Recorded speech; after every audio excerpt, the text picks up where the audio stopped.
नमस्कार दोस्तों, मैं आपका समीर सर।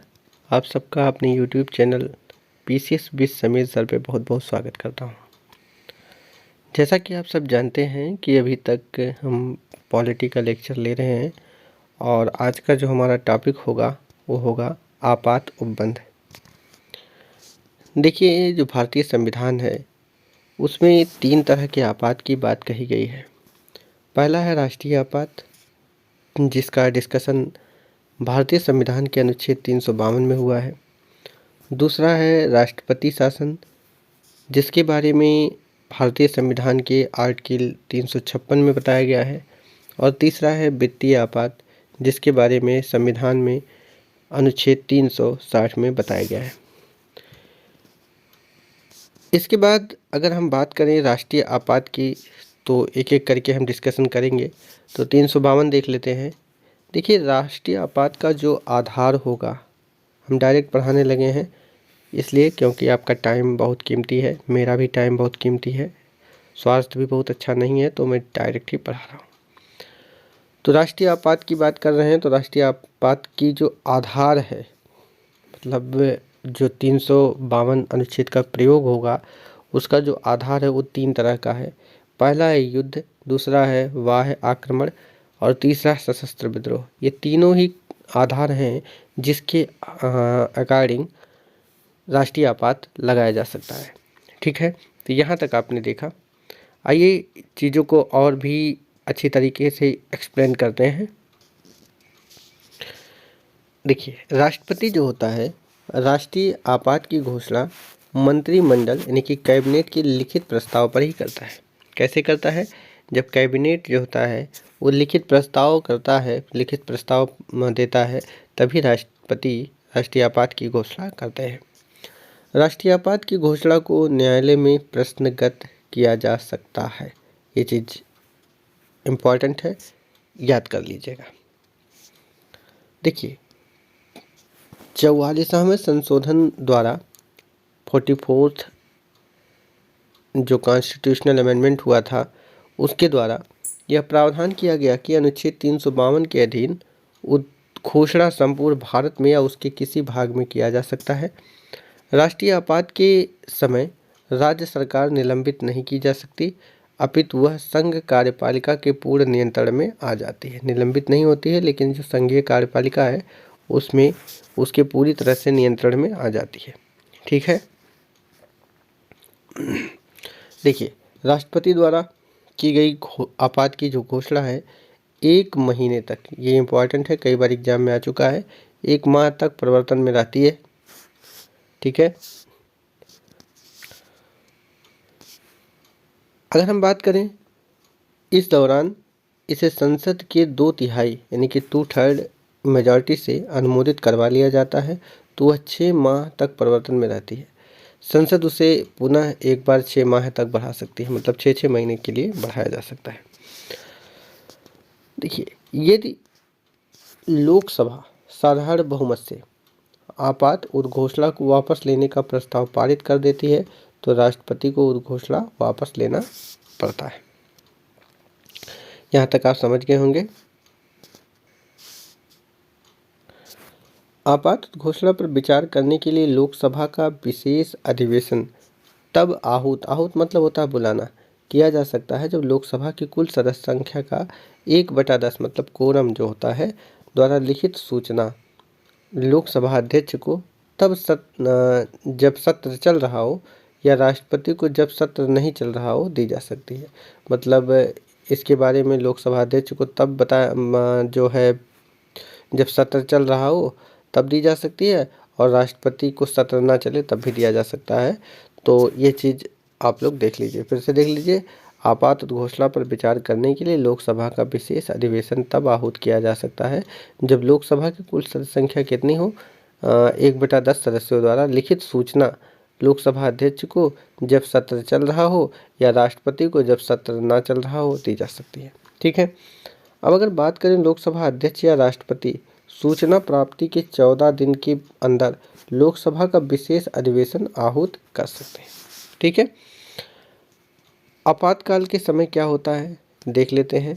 पहला चीज़ है राज्य की कार्यपालिका शक्ति संघीय कार्यपालिका के अधीन हो जाती है। दूसरा है, संसद को राज्य सूची में वर्णित विषय पर कानून बनाने का अधिकार हो जाता है, यद्यपि राज्य की जो विधायिका है वो निलंबित नहीं होती है। ठीक है,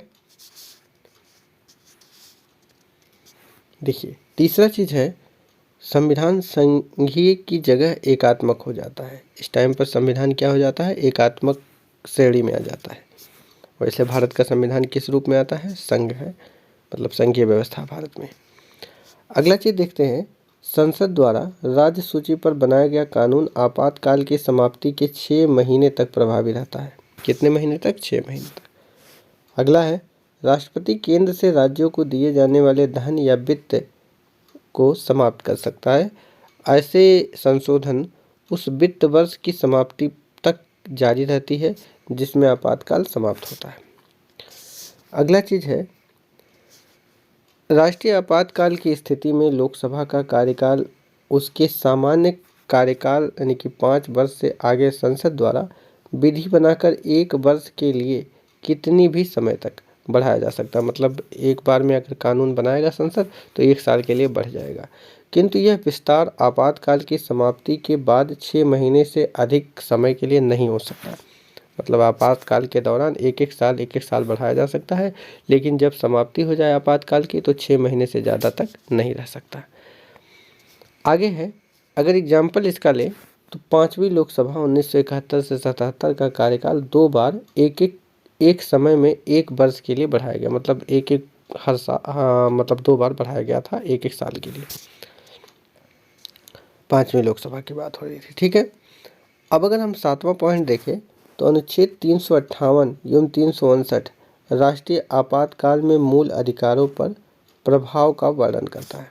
क्या करता है, अनुच्छेद 358 359 जो है वो राष्ट्रीय आपातकाल में मूल अधिकारों पर प्रभाव का वर्णन करता है।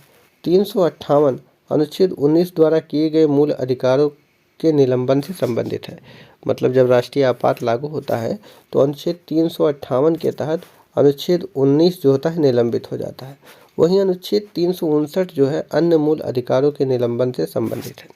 ठीक है, देखिए एक चीज़ और जान लीजिए, आपात के समय अनुच्छेद 20 और 21 को निलंबित नहीं किया जा सकता। ठीक है, इसको और आगे एक्सप्लेन करेंगे, लेकिन कई बार एग्जाम में आ चुका है। देखिए अनुच्छेद 358 की जहाँ तक बात करें, जब राष्ट्रीय आपातकाल की घोषणा की जाती है तब अनुच्छेद 19 द्वारा प्रदत्त 6 जो मूल अधिकार हैं स्वतः ही निलंबित हो जाता है। अगर हम इसको दूसरे शब्दों में जानने का प्रयास करें तो राज्य अनुच्छेद 19 द्वारा प्रदत्त 6 मूल अधिकारों को कम करने अथवा हटाने के लिए कानून बना सकता है अथवा कोई कार्यकारी निर्णय ले सकता है।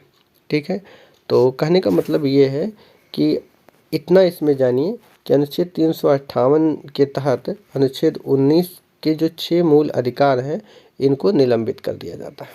ठीक है, आगे रहे इसमें, ऐसे किसी कानून या कार्य को इस आधार पर कि यह अनुच्छेद 19 द्वारा प्रदत्त 6 मूल अधिकारों का उल्लंघन है चुनौती नहीं दी जा सकती। जब राष्ट्रीय आपातकाल समाप्त हो जाता है अनुच्छेद 19 जो है स्वतः पुनर्जीवित हो जाता है। ठीक है, अगर आगे देखें तो 1978 के 44वें संविधान संशोधन अधिनियम ने अनुच्छेद 358 की संभावना पर 2 प्रकार के प्रतिबंध लगाए हैं। किस तरह का प्रतिबंध है देख लेते हैं। अनुच्छेद 19 द्वारा प्रदत्त 6 मूल अधिकारों को युद्ध या बाहरी आक्रमण के आधार पर ही निलंबित किया जा सकता है। किस आधार पर, युद्ध या बाहरी आक्रमण। अगर सशस्त्र विद्रोह है तो निलंबित नहीं होता है। ठीक है, तो अनुच्छेद 19 कब निलंबित होगा, जब आपातकाल लागू हो, राष्ट्रीय आपातकाल नेशनल इमरजेंसी, और वो युद्ध या बाहरी आक्रमण के आधार पर ही लागू हो। वहीं दूसरा है, केवल उन विधियों को जो आपातकाल से संबंधित है चुनौती नहीं दी जा सकती तथा ऐसे विधियों के अंतर्गत दिए गए कार्यकारी निर्णयों को भी चुनौती नहीं दी जा सकती। ठीक है, अन्य मूल अधिकारों का निलंबन जो है वो अनुच्छेद 359 के थ्रू होता है। तो देख लीजिए, राष्ट्रपति को आपातकाल में मूल अधिकारों को लागू करने के लिए न्यायालय जाने के अधिकार को निलंबित करने के लिए अधिकृत करता है। कौन? अनुच्छेद 359। मतलब अन्य मूल अधिकार जो हैं अनुच्छेद 359 के तहत निलंबित होते हैं। ये मैंने पहले ही बता दीजिए कि 20 और 21 निलंबित नहीं होते हैं। अतः अनुच्छेद 359 के अंतर्गत मूल अधिकार नहीं अपितु उनका लागू होना निलंबित होता है। वास्तविक रूप से अधिकार जीवित रहते हैं, केवल इनके तहत उपचार निलंबित होता है। ठीक है, मतलब अनुच्छेद 32 की बात कर रहा है। यह निलंबन उन्हीं मूल अधिकारों से संबंधित होता है जो राष्ट्रपति के आदेश में वर्णित होते हैं। जब राष्ट्रपति का आदेश प्रभावी रहता है तो राज्य उस मूल अधिकार को रोकने व हटाने के लिए कोई भी विधि बना सकता है। ऐसी किसी भी विधि को इस आधार पर चुनौती नहीं दी जा सकती कि यह संबंधित मूल अधिकारों से साम्य नहीं रखता है। इस विधि के प्रभाव में किए गए विधायी व कार्यकारी कार्यों को आदेश समाप्ति के उपरांत चुनौती नहीं दी जा सकती। मतलब जब आपातकाल खत्म हो गया हो तो उसको ऐसा नहीं कि चुनौती दे दें। एक चीज़ जानिएगा कि सीधा सीधा आप जान लीजिए कि अनुच्छेद 358 जो है वो जो है अनुच्छेद 19 का निलंबन करता है। अनुच्छेद 359 जो है अन्य मौलिक अधिकारों का निलंबन करता है, लेकिन जब आपातकाल हट जाते हैं तो ये स्वतः फिर से लागू हो जाते हैं, एज इट जैसे पहले रहते हैं। ठीक है, तो ये सारी चीज़ें हैं। है तो बहुत चीज़ें, लेकिन काम वाली चीज़ यही है जो बार बार एग्जाम में आता है। देखिए 44वें संविधान संशोधन 1978 द्वारा अनुच्छेद 359 के क्षेत्र में 2 प्रतिबंध लगा दिया गया। पहला है, राष्ट्रपति अनुच्छेद 20 और 21 के अंतर्गत दिए गए अधिकारों को लागू करने के लिए न्यायालय में जाने के अधिकार को निलंबित नहीं कर सकता। मतलब अनुच्छेद 20 और 21 को निलंबित नहीं किया जा सकता। तो ये भी अनुच्छेद 359 के थ्रू ही है कि अनुच्छेद 20 और 21 को राष्ट्रीय आपात के दौरान निलंबित नहीं किया जा सकता। अर्थात इसके बारे में और देख लेते हैं। अपराध के लिए दोष सिद्धि के संबंध में संरक्षण का अधिकार अनुच्छेद 20 और प्राण एवं दैहिक स्वतंत्रता का अधिकार अनुच्छेद 21 आपातकाल में भी प्रभावी रहती है। ठीक है, दूसरा है, केवल उन्हीं विधियों को चुनौती से संरक्षण प्राप्त है जो आपातकाल से संबंधित हैं। उन विधियों व कार्यों को नहीं इसके तहत बनाए गए हैं। ठीक है, जो इसके तहत बनाए गए हैं। तो ये चीज़ आप समझ गए होंगे। और आगे की चीज़ें देखें तो अंतर देख लेते हैं। किस चीज़ के अंतर की बात कर रहे हैं? तो अनुच्छेद 358 और 359 के अंतर की बात कर रहे हैं।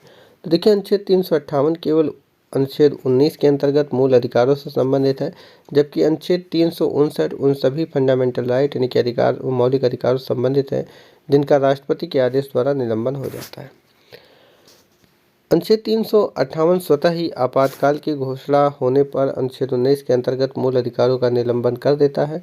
दूसरी ओर अनुच्छेद 359 मूल अधिकारों का निलंबन स्वतः नहीं करता। यह राष्ट्रपति को शक्ति देता है कि वह मूल अधिकारों के निलंबन को लागू करे। ये सारी चीज़ें ऊपर हम डिस्कस कर चुके हैं। अगला चीज़ है, अनुच्छेद 358 केवल बाहरी आक्रमण, युद्ध या बाहरी आक्रमण जिसे हम करें में लागू होता है, न कि आंतरिक आपातकाल या सशस्त्र विद्रोह में। पहले सशस्त्र विद्रोह की जगह पे आंतरिक आपातकाल था, लेकिन अभी सशस्त्र विद्रोह है। और दूसरी ओर अनुच्छेद 359 बाह्य एवं आंतरिक आपातकाल दोनों में लागू होता है। मतलब बाहरी हो या मतलब वो बराबर पूरे में लागू होता है। ठीक है, देखिए अनुच्छेद 358 अनुच्छेद 19 को आपातकाल की संपूर्ण अवधि के लिए निलंबित कर देता है, जबकि अनुच्छेद 359 मूल अधिकारों के निलंबन को राष्ट्रपति द्वारा उल्लेख की गई अवधि के लिए लागू करता है। यह अवधि संपूर्ण आपातकालीन अवधि या अल्पकालीन हो सकती है। ठीक है, इसके अलावा अनुच्छेद 358 19 को मतलब अनुच्छेद 358 अनुच्छेद 19 को पूर्ण रूप से निलंबित कर देता है, जबकि अनुच्छेद 359 अनुच्छेद 20 और 21 के निलंबन को लागू नहीं करता है। आगे देखें तो अनुच्छेद 358 राज्य को अनुच्छेद 19 के अंतर्गत मूल अधिकारों से साम्य नहीं रखने वाले नियम बनाने के अधिकार देता है, जबकि 359 केवल उन्हीं मूल अधिकारों से संबंध में ऐसे कार्य करने का अधिकार देता है जिन्हें राष्ट्रपति के आदेश द्वारा निलंबित किया गया है। ठीक है, अब तीन राष्ट्रीय आपातकाल राष्ट्रीय आपातकाल जो हैं उनके बारे में डिस्कस कर लेने हैं।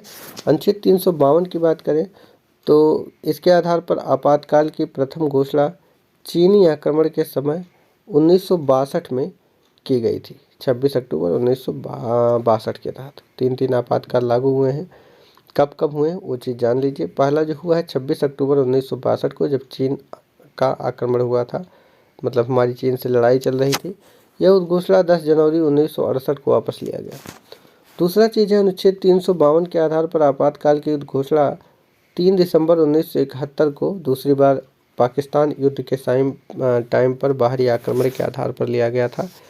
तो पहला है कब, पहला जो आपातकाल की उद्घोषणा हुई थी 1962 में हुई थी, और दूसरा हुई थी 1971 में। तीसरी की बात करें तो तीसरी बार राष्ट्रीय आपातकाल की जो उद्घोषणा हुई थी वो 1975 में हुई थी, 26 जून 1975 को। ये आंतरिक गड़बड़ी के आशंका के आधार पर लिया गया था इंदिरा गांधी के समय में, तो इसकी बहुत चर्चा भी होती है। तो पहला कब हुआ था? चीन युद्ध के समय। दूसरा पाकिस्तान के युद्ध के समय 1971 में, जब बांग्लादेश बना था उस समय की बात है। और तीसरा 1975 में। दूसरी और तीसरी उद्घोषणा मार्च 1977 में वापस लिया गया था। ठीक है, तो यहाँ तक हमने देखा। देखिए, जहाँ तक राष्ट्रपति शासन की बात करें तो इसके बारे में भारतीय संविधान के अनुच्छेद 356 में बताया गया है। अनुच्छेद 356 के अधीन राष्ट्रपति किसी राज्य में या समाधान हो जाने पर राज्य में संवैधानिक तंत्र विफल हो गया हो अगर, अथवा राज्य संघ की कार्यपालिका के किन्हीं निर्देशों का अनुपालन करने में असमर्थ रहता है, तो आपातकाल की स्थिति की घोषणा करता है। फिर से एक बार देखिए, अनुच्छेद 356 जो है इसके अधीन राष्ट्रपति जो है किसी राज्य में यह समाधान हो जाने पर कि राज्य में संवैधानिक तंत्र विफल हो गया है। क्या विफल हो गया है? संवैधानिक तंत्र, अथवा राज्य संघ की कार्यपालिका के किन्हीं निर्देशों का अनुपालन नहीं कर पा रहा है, तो उस स्थिति में राष्ट्रपति क्या करता है? राष्ट्रपति शासन की उद्घोषणा करता है, अनुच्छेद 356 का प्रयोग करता है। देखिए, राष्ट्रपति शासन की घोषणा के बाद संघ राज्य प्रशासन का कार्य अपने हाथ में ले लेता है। राष्ट्रपति क्या करता है? जो राष्ट्रपति शासन की घोषणा हो जाती है तो संघ क्या करता है? राज्य का प्रशासन जो है अपने हाथ में ले लेता है, लेकिन न्यायिक कार्य इसमें सम्मिलित नहीं होते हैं, न्यायिक कार्यों को छोड़कर। ठीक है, अब अगर बात करें राज्य में आपातकाल की जो उद्घोषणा की अवधि है वो 2 मास की होती है। कितने महीने की होती है? 2 महीने की होती है। ठीक है, इससे अधिक के लिए संसद से अनुमति लेनी होती है। अगर इससे 2 महीने से ज़्यादा की अवधि के लिए आपातकाल की घोषणा करनी है राष्ट्रपति शासन की, तो निश्चित रूप से उसमें संसद की अनुमति आवश्यक हो जाती है। तब यह 6 मास की हो जाती है। अधिकतम 3 वर्ष तक यह एक राज्य में प्रवर्तन में रह सकती है। कितने टाइम तक? 3 साल तक। इससे अधिक समय के लिए संविधान संशोधन करनी पड़ती है। ठीक है, सर्वप्रथम राष्ट्रपति शासन जो लागू हुआ था वो 20 जुलाई 1951 को हुआ था। कब हुआ था? 20 जुलाई 1951 को पंजाब में भार्गव मंत्रिमंडल के पतन के कारण ऐसा हुआ था। ठीक है, सर्वाधिक समय तक राष्ट्रपति शासन जो है जम्मू कश्मीर में लगा, ये सब आप जानते होंगे। अगर हम बात करें अब वित्तीय आपात की, तो वित्तीय आपातकाल के बारे में अनुच्छेद 360 में बताया गया है। किसमें बताया गया है? अनुच्छेद 360 में। देखिए, वित्तीय आपात की घोषणा राष्ट्रपति द्वारा की जाती है। कौन करता है घोषणा? राष्ट्रपति करता है। हालांकि वित्तीय आपात अब तक भारत में नहीं लगा है। ठीक है, जब राष्ट्रपति को यह विश्वास हो जाता है कि ऐसी स्थिति विद्यमान है जिसके कारण भारत के वित्तीय स्थायित्व या साख को खतरा है, तो क्या करता है? वित्तीय आपातकाल की घोषणा करता है या अनुच्छेद 360 के प्रयोग की बात करता है। हालांकि भारत में अभी भी वित्तीय आपात आज तक नहीं लगा है। ठीक है, देखिए, वित्तीय आपात की उद्घोषणा को 2 महीने, कितने महीने? 2 महीने के भीतर संसद के दोनों सदनों के सम्मुख रखना तथा उसकी स्वीकृति प्राप्त करना आवश्यक है। कितने मास की बात कर रहा है? 2 महीने की। वित्तीय आपात की घोषणा जो उस समय की जाती है जब लोकसभा विघटित हो, तो 2 माह के अंदर राज्यसभा की स्वीकृति मिलने के बाद वह आगे भी लागू रहेगी। किंतु नवनिर्मित लोकसभा द्वारा उसकी प्रथम बैठक जो है के आरंभ से 30 दिन के भीतर ऐसी उद्घोषणा स्वीकृत, मतलब ऐसी उद्घोषणा जो है उसकी स्वीकृति आवश्यक है। कितने दिन तक? 30 दिन के। देखिए, वित्तीय आपात की अधिकतम सीमा जो होती है निर्धारित नहीं की गई है, अतः संसद से मंजूरी मिलने पर वित्तीय आपातकाल अनिश्चित काल के लिए तब तक प्रभावी रहेगा जब तक इसे वापस न लिया जाए। राष्ट्रपति जो है वित्तीय आपातकाल की उद्घोषणा को कभी वापस ले सकता है। राष्ट्रपति जो है वित्तीय आपातकाल की जो उद्घोषणा है उसको कभी भी क्या कर सकता है, वापस ले सकता है। देखिए वित्तीय आपातकाल का जो प्रभाव पड़ता है वो देख लीजिए। देखिए वित्तीय पहला है, छोटी छोटी चीज़ें हैं देख लीजिए। पहला है सुप्रीम कोर्ट या हाई कोर्ट के जजों और संघ तथा राज्य सरकारों के अधिकारियों के वेतन में कमी की जा सकती है। ऐसा नहीं है कि सुप्रीम कोर्ट के जज हैं, हाई कोर्ट के जज हैं तो उनके वेतन में कमी नहीं की जा सकती है। जब वित्तीय आपात रहेगा तो वेतन उनका कम किया जा सकता है। देखिए राष्ट्रपति आर्थिक दृष्टि से किसी भी राज्य सरकार को निर्देश दे सकता है। तीसरा पॉइंट है राष्ट्रपति को ये अधिकार प्राप्त हो जाता है कि वह राज्य सरकारों को यह निर्देश दे कि राज्य के समस्त वित्त विधेयक उसकी स्वीकृति से विधानसभा में प्रस्तुत किए जाए।